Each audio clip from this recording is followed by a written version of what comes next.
Married couple अपनी family को आगे बढ़ाने के लिए एक हाउस बाय करते हैं, पर इसका ओनर उनसे ऑब्सेस्ड हो गया था। वो हमेशा उन पर नजर रखता था, उसके खतरनाक से सीक्रेट्स थे। अब क्या वक्त रहते फैमिली संभल पाएगी? ये हम आज की हमारी मूवी द इंट्रूडर 2019 की एक मिस्ट्री थ्रिलर हॉलीवुड मूवी में देखेंगे। अगर आपको वीडियो अच्छा लगता है तो प्लीज़ इसे लाइक और कमेंट जरूर कर दीजिएगा। अब बिना किसी देरी के एक्सप्लेनेशन स्टार्ट करते हैं। मूवी स्टार्ट होते ही हम हमारे मेन कैरेक्टर स्कॉट, उसका फ्रेंड माइक, इन दोनों को देखते हैं। ये आज एक बड़ी सी डील सक्सेसफुल कर घर आए थे। स्कॉट का बर्थडे था तो एनी ने माइक से कहकर एक सरप्राइज पार्टी रखी हुई थी। बातों बातों में माइक ने स्कॉट को इस सरप्राइज के बारे में बता दिया। ऊपर आकर स्कॉट अपनी वाइफ के लिए सरप्राइज एक्ट करता है। उसकी वाइफ का नाम है एनी। पार्टी हो जाने के बाद ये दोनों रिलैक्स कर रहे थे। स्कॉट एनी से पूछता है, जो भी चीज़ें तुमने मुझसे कही थी कि हमारा एक घर होना चाहिए, हमारे बच्चे होने चाहिए, क्या ये सब तुम अब भी चाहती हो? एनी इसके लिए हाँ कहती है। तो इसके बाद ये घर ढूंढना स्टार्ट करते हैं। सिटी के बाहर एक बहुत ही ब्यूटीफुल सा हाउस था। ये वो देखने के लिए आए। आसपास देख रहे थे तो उन्हें एक डियर दिखा। अचानक से कोई उसे गोली मारकर मार देता है। ये इस घर का ओनर था, जिसका नाम है चार्ली।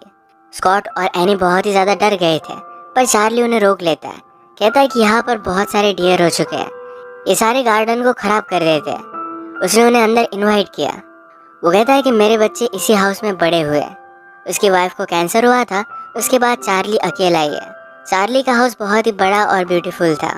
घर देखने के बाद स्कॉट चार्ली से पूछता है कि इसकी प्राइस तुम कितनी कम कर सकते हो? चार्ली ने कहा 3.5 मिलियन का है, पर मैं आपको 3.3 मिलियन के लिए दे सकता हूँ। अगर तुम इसे अफोर्ड नहीं कर सकते तो तुम्हें यह हाउस देखना भी नहीं चाहिए। स्कॉट को इस बात पर गुस्सा आ गया और यहाँ से वो जा रहा था। चार्ली आकर कहता है कि मैं किसी और को नहीं बेचता, पर तुम दोनों एक बहुत ही अच्छे कपल हो, इस वजह से मैं ज़रा कम कर कर हाउस सेल कर दूंगा। स्कॉट ने एनी को देखा तो इस घर के लिए बहुत ही ज़्यादा एक्साइटेड थी। ऑलरेडी उसने प्लान बनाना भी स्टार्ट कर दिया था। उसके लिए हाउस वो बाय कर लेता है। चार्ली ने घर से सब कुछ सामान वगैरह निकाला और यहाँ पर मूव हो गए। एनी ने उससे पूछा कि अब तुम कहाँ जाने वाले हो? चार्ली ने कहा कि फ्लोरिडा में मेरी बेटी रहती है, उसी के पास जाकर मैं रहूँगा। एनी को चार्ली के लिए बहुत ही बुरा लगता है। स्कॉट ने देखकर उसे चीयरअप किया, कहा कि अब हमारी पूरी लाइफ हमारे आगे है। ये दोनों आज बहुत ही खुश थे। रात में अपने फ्रेंड्स के साथ इन्होंने यहाँ पर सेलिब्रेट किया। स्कॉट का फ्रेंड माइक एक गार्डन में स्मोक कर रहा था और वहीं पर वो टॉयलेट करता है। उसे लगा कि गार्डन में उसे कोई देख रहा है, पर कोई भी नहीं था। सुबह जब वो घर जाने के लिए निकलता है तो उसकी गाड़ी की सीट पर सिगरेट का बर्न था। वो इस बात से बहुत ही गुस्सा हो गया, क्योंकि उसे अपनी गाड़ी पर कोई भी स्क्रैच अच्छा नहीं लगता। वो फिगर आउट नहीं कर पाता कि हुआ कैसे। थोड़ी देर में स्कॉट और एनी आइसक्रीम लेने के लिए गए। वहाँ पर स्कॉट एम्प्लॉय के साथ बात कर रहा था। एनी को स्कॉट को उस लड़की के साथ फ्लर्ट करना अच्छा नहीं लगता, इससे वो बहुत ही ज़्यादा डिस्टर्ब हो गई। छोटे मोटे इन दोनों में प्रॉब्लम्स थे, पर फिर भी सब कुछ चीज़ें नॉर्मल थी। एक दिन स्कॉट काम पर था, एनी घर पर अकेली थी, तो नोटिस करती कि चार्ली उनके गार्डन को टेंड कर रहा है। चार्ली तो एक्चुअल में अपने डॉटर के पास फ्लोरिडा जाने वाला था। एनी इस बात से बहुत ही सरप्राइज थी। उसे पूछती कि तुम यहाँ कर क्या रहे हो? चार्ली ने कहा कि बहुत सारे काम थे जो मुझे अब भी करने थे। मैं यहाँ से गुजर रहा था तो ग्रास को देखा, लगा कि इसे कट करने की ज़रूरत है। एनी कहती कि तुम ज़्यादा वरी मत करो, हम ये सब चीज़ें कर लेंगे। स्कॉट जब घर पर आया तो उसे बहुत ही अजीब लगता है। एनी उसे बताती है कि वो बेचारा अकेला था, तो इस वजह से मैंने थैंक्सगिविंग के लिए उसे घर पर डिनर के लिए बुला लिया। स्कॉट को अच्छा नहीं लगता क्योंकि चार्ली उनके लिए स्ट्रेंजर है, पर फिर भी वो मान जाता है। अब थैंक्सगिविंग के लिए चार्ली भी कुछ खाना लेकर आया था। वो घर देखता है तो घर में स्कॉट ने एक पेंटिंग चेंज कर दी थी, जो देखकर उसे बहुत ही गुस्सा आया, पर उसने दिखाया नहीं। घर को लेकर चार्ली बहुत ही इमोशनल था। थोड़ी देर में स्कॉट का फ्रेंड माइक और उसकी वाइफ भी इन्हें ज्वाइन करते हैं। वो डिस्कस कर रहे थे कि घर में क्या क्या इम्प्रूवमेंट वो कर सकते हैं, पर चार्ली को बात अच्छी नहीं लगती। कहता है घर में एक इंटीग्रिटी है, अगर आप इसके वॉल्स वगैरह तोड़ोगे तो सही नहीं लगेगा। माइक इस बात को मान नहीं रहा था, तो चार्ली ने कहा कि तुम में इंटीग्रिटी नहीं है। सब इस पर बहुत हंसते हैं। चार्ली को इतना गुस्सा आ गया था कि वो इमेजिन करता है कि माइक को मार डाले। थोड़ी देर में माइक फिर से सिगरेट पीने के लिए बाहर गार्डन में गया। उसके पीछे पीछे चार्ली भी आता है। माइक ने कहा कि प्लेस बहुत ही ब्यूटीफुल है। चार्ली ने कहा कि मैं हमेशा यहीं पर हंट करता रहता हूँ। माइक को शक गया कि शायद उस रात उसकी गाड़ी की सीट पर बर्न देने वाला चार्ली था। उसे पूछता है, क्या तुम रात में भी हंट करते हो? चार्ली ने कहा कि नहीं, ऐसा कुछ भी नहीं है। माइक फिर भी चार्ली को चिढ़ाने के लिए पास के स्कल्पचर पर अपनी सिगरेट को बुझाता है। चार्ली के जाने के बाद माइक ने स्कॉट से बात की। उसे चार्ली पर जो शक था इसके बारे में उसे कहता है। उस पर कोई भी बिलीव नहीं करता तो माइक ने कहा कि मुझे लगता है कि चार्ली आसपास ही कहीं रहता है, हमें आसपास की सारी जगह चेक करनी चाहिए। बेट लगाकर फिर ये दोनों निकल पड़े। ये आगे चलकर देखते हैं तो घर के बाहर ही कोई आदमी अपनी गाड़ी में था। वो देख पाते कि वो आदमी था कौन। इससे पहले ही वो वहां से भाग गया। स्कॉट को अनसेफ लगा तो अगले दिन वो घर में कैमरे, लाइट्स, ये सब चीजें इंस्टॉल कर रहा था। चार्ली देखकर उस पर बहुत ज्यादा गुस्सा हो जाता है। कहता है तुम्हें ये सब करने की कोई भी जरूरत नहीं है। जंगल में सिर्फ जरा टीनेजर्स होते हैं जो रात में वहाँ पार्टी करने के लिए आया करते हैं। स्कॉट को चार्ली का इस तरीके से इंटरफेयर करना अच्छा नहीं लगता। चार्ली ने कहा कि अगर तुम्हें अपने घर को प्रोटेक्ट करना है तो एक गन बाय कर लो। स्कॉट इस पर और भी ज्यादा गुस्सा हो गया। कहता है मेरी प्रॉपर्टी पर कोई भी गन अब अलाउड नहीं है, तुम भी कभी भी यहाँ पर गन मत लाना। एक्चुअल में स्कॉट के छोटे ब्रदर को स्ट्रीट में किसी ने गोली से मार दिया था। तब से वो गन्स को हिट करता है। रात में कुछ आवाज की वजह से स्कॉट की नींद खुल गई। उसके गार्डन के लाइट्स भी स्टार्ट हो गए थे। वो जल्दी से भागकर गार्डन में आया तो नोटिस करता है कि कुछ टीनेजर्स पार्टी कर रहे थे। वो लाइट बंद कर जा रहा था। तभी हम शैडोज में चार्ली को नोटिस करते हैं। अब क्रिसमस आ रहा था तो एनी के साथ वो ट्री लेकर आता है। जब घर पर आया तो घर के बाहर ही चार्ली को उसने देखा। उस पर वो बहुत ज्यादा गुस्सा हो गया क्योंकि चार्ली के पास उसकी गन थी। उसने उसे मना किया था। चार्ली उसे सॉरी कहता है। क्रिसमस ट्री देखकर चार्ली ने कहा घर में डेकोरेशन के लिए बहुत सारा सामान पड़ा हुआ है, ये सब कुछ उन्हें दिखा देता है। स्कॉट ने चार्ली से कहा कि जब भी तुम्हें आना होगा तो पहले कॉल या टेस्ट कर आना। वो आज उसे हाथ भी नहीं मिला था। एनी घर पर क्रिसमस की डेकोरेशन वगैरह कर रही थी पर स्कॉट जरा काम पर बिजी हो गया।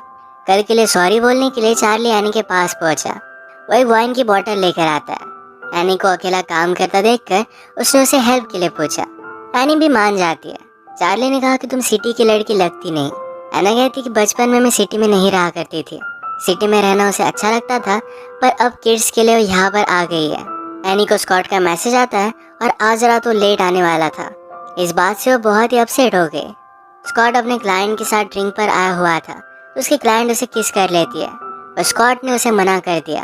घर आने पर एनी स्कॉट पर बहुत ज़्यादा गुस्सा थी। कहती है लास्ट टाइम भी तुमने इसी तरीके से चीज़ें करना स्टार्ट किया था और इसके बाद तुम्हारा अफेयर हुआ। यही रीज़न था प्रीवियस में भी एनी उस पर अपसेट हुई थी। स्कॉट उसे अश्योर करता है कि फिर से ऐसा कुछ भी वो नहीं करेगा। एनी ने स्कॉट को आज रात नीचे ही सोने के लिए कहा। रात में फिर से स्कॉट को लगा कि घर में कोई है तो सब जगह पर देखने लग जाता है तो एनी भी उसका आवाज़ सुनकर नीचे आ गई थी। स्कॉट ने उसे फिर से सॉरी कहा। ये दोनों यही इंटीमेट होने लग गए। तभी हम देखते हैं चार्ली घर में था और इन्हें देख रहा था। अगले दिन टाउन में स्कॉट कॉफ़ी लेने के लिए गया हुआ था। वो एक आदमी उससे बात करने लगता है और कहता है कि तुम चार्ली के घर में रह रहे हो। वहाँ पर उसकी वाइफ की डेथ बहुत ही अनफॉर्चुनेट थी। उस आदमी से स्कॉट को पता चलता है कि चार्ली की वाइफ ने शॉटगन लेकर सुसाइड कर ली थी। पुलिस को लगा था कि ये सुसाइड नहीं है, वो चार्ली को चार्ज भी करने वाले थे पर फिर बाद में उसे छोड़ दिया गया। ये सब बात स्कॉट एनी को बताता है। कहता है कि चार्ली बहुत ही डेंजरस है, हमें उसे फिर से आने नहीं देना चाहिए पर एनी इस बात से एग्री नहीं करती। ये दोनों फिर बाहर जरा डिनर के लिए गए। चार्ली ने इनसे कहा था कि टाउन में एक होटल में रुक रहा है तो स्कॉट होटल का नाम देखकर डायरेक्टली वहाँ पर आ जाता है। वो ड्रंक था तो गुस्से में उसने पूछा तुम कब जा रहे हो, क्या तुम मेरी वाइफ के पीछे पड़े हो। एनी स्कॉट को कंट्रोल कर यहाँ से लेकर जाती है। अगली सुबह जब स्कॉट रनिंग के लिए निकला तो एक गाड़ी उसे टकरा कर भाग जाती है। ये गाड़ी चार्ली की ही थी। फॉर्चुनेटली स्कॉट को ज्यादा लगती नहीं पर फिर भी अंडर ऑब्जर्वेशन उसे रात भर रखने वाले थे। एनी को वो घर जाने के लिए कहता है। इसके बाद उसने माइक को कॉल लगाया। उसने कहा शायद तुम्हारा शक सही था, इस सब के पीछे चार्ली है, उसके ऊपर जरा इन्फॉर्मेशन निकलवाओ और एनी ठीक है या नहीं ये रात में जाकर देख कर आना। एनी को अकेला देख चार्ली उसके पास रात में पहुंच जाता है। उसने पिज़्ज़ा भी लाया हुआ था। माइक ने चार्ली के बारे में पता कर स्कॉट से कहा कि उस पर बहुत सारी केसेस हो गई थी। कंस्ट्रक्शन के काम में उसने फ्रॉड किया था। चार्ली के पास कोई ऑप्शन नहीं था, इसी वजह से उसे घर सेल करना पड़ा। चार्ली और एनी एक साथ डिनर कर रहे थे तो माइक उसे देखने के लिए आया तो ये बात चार्ली ने नोटिस की। चार्ली एनी से कहता है कुछ टीनेजर्स पीछे खड़े हुए हैं, मैं जाकर उन्हें देख कर आता हूँ। चार्ली को देखकर माइक भागने लग गया पर चार्ली उसे पकड़ लेता है। चार्ली ने उसे कहा रात में तुम्हें इस तरीके से यहाँ पर नहीं आना चाहिए, ये जंगल वगैरह सब कुछ बहुत ही डेंजरस है। माइक भी बहुत डर गया था, वो सब चीज़ों के लिए हाँ कहता है। बात करते करते चार्ली ने माइक से कहा लाइफ में अगर आपको और एक चांस मिले, जो चीज़ें आपसे छीन ली गई थी वो आप फिर से पा सको तो क्या तुम नहीं पाओगे। माइक कहता है कि ऑफकोर्स मैं वो चीज़ें ले लूँगा। चार्ली ने कहा कि मैं वही करने वाला हूँ। सब कुछ प्लान के अकॉर्डिंग ही चल रहा है, अब सिर्फ मुझे स्कॉट को मारना पड़ेगा। ये कहने के तुरंत बाद वो माइक को मार डालता है। उसकी बॉडी को ठिकाने लगाकर फिर से वो एनी के पास आया। उसने प्रिटेंड किया कि भागते भागते उसके पैर पर चोट आ गई थी, इसी वजह से ज़रा लेट हो गया। एनी उसके पैर का ख्याल रखती है। इन सब चीज़ों को चार्ली एंजॉय कर रहा था। अगली सुबह जब एनी बात ले रही थी तो चार्ली उसे देख रहा था। घर वापस आने पर स्कॉट ने चार्ली को घर के बाहर नोटिस किया। स्कॉट चार्ली से कहता है कि मुझे तुम्हारे बारे में सब कुछ पता है, फिर से अब वापस मत आना। स्कॉट ने एनी को चार्ली के बारे में सब कुछ चीज़ें बताई। उसने कहा क्या कल रात माइक यहाँ पर नहीं आया? एनी कहती कि कल रात तो कोई भी नहीं आया था, चार्ली मेरे साथ ही था। अब इस बार स्कॉट की बात एनी ने ज़रा सीरियसली ली। चार्ली के बारे में और भी इन्फॉर्मेशन स्कॉट को पता चली। चार्ली की डॉटर ने उसका नाम भी चेंज कर लिया है। उसकी डॉटर फ्लोरिडा में नहीं तो किसी और जगह पर दूर रहती है। नेक्स्ट सीन में हम देखते हैं कि एनी ग्रोसरी लेकर घर पर आई तो चार्ली ऑलरेडी घर में था। वो बहुत ही डर जाती है, कहती कि तुम्हें यहाँ से निकल जाना चाहिए। चार्ली ने कहा कि हम दोनों को ऐसे अकेले कभी भी टाइम नहीं मिलता। स्कॉट हमें डिस्टर्ब करता रहता है, मैं उसे हैंडल करने वाला हूँ, मुझे सिर्फ ज़रा टाइम चाहिए। एनी समझ गई कि चार्ली पूरी तरीके से साइको है तो उसके हाँ में हाँ मिला दिया। उसने कहा कि अब मैं ज़रा थकी हुई हूँ तो थोड़े टाइम बाद आना। चार्ली के जाने के बाद उसने पूरा घर लॉक कर लिया। वो घर का एक कवर देखते हैं तो कवर में से घर में आने के लिए बाहर से एक रास्ता था। एक बड़ा सा टनल है, इसी टनल के अंदर चार्ली रह रहा था। इसी वजह से स्कॉट को हमेशा रात में आवाज़ें आती थी। उसने आगे चलकर देखा तो घर के बाहर निकलने के लिए रास्ता था। चार्ली एनी को नोटिस कर लेता है, वो भी उसके पीछे पीछे भागा। भागते भागते एनी ने एक डोर ओपन किया तो वहाँ पर फ्रीज की हुई माइक की बॉडी उसे मिलती है। वो और भी ज़्यादा डर गई। जल्दी से घर में आकर उसने पुलिस को कॉल करने की कोशिश की, पर तब तक चार्ली ने उसे पकड़ लिया था। उसे चाकू लेकर मारने की कोशिश करती पर कुछ भी कर नहीं पाती। जोर से चार्ली ने उसका सर टकरा दिया और वो बेहोश हो गई। इसी के पैरेलल में हम देखते हैं कि स्कॉट ने चार्ली की बेटी को कॉल लगाया था। उसे चार्ली के बारे में पूछता है। डॉटर ने कहा कि मैं उसे हेट करती हूँ, उसने मेरे मदर को मारा है। स्कॉट अब जल्दी से घर आ रहा था। चार्ली एनी के साथ ज़बरदस्ती करने लग गया था, तभी वहाँ पर स्कॉट पहुँच जाता है। उसकी आवाज़ सुनकर चार्ली ने स्कॉट पर भी हमला कर दिया। उसने डायरेक्टली उसे ऊपर से नीचे फेंक दिया। एनी को तभी होश आ जाता है, वो डोर लॉक कर देती है, पर फिर भी चार्ली ने ओपन कर लिया। वो इन दोनों पर बहुत ज़्यादा गुस्सा हो गया था। वो एनी को भी मारने लग जाता है। स्कॉट जख्मी हालत में ऊपर आ गया। एनी और वो मिलकर चार्ली को मारने लग गए। चाकू लेकर एनी चार्ली को हर्ट कर देती है। चार्ली भागते भागते नीचे चला गया। वहाँ से एक गन लेकर आता है। घर के लाइट्स बंद कर उन्हें शूट कर रहा था। एनी और स्कॉट छुप गए थे। बड़ी चालाकी से स्कॉट ने बेसबॉल का बैट लेकर चार्ली को बेहोश कर दिया। चार्ली को जब होश आया तो उसकी गन स्कॉट के पास थी। चार्ली कहता है तुम मुझे कभी मार नहीं सकते। एनी पुलिस को कॉल कर बताती है कि हमारे घर में कोई घुस आया था तो मेरे हस्बैंड ने उसे मार डाला।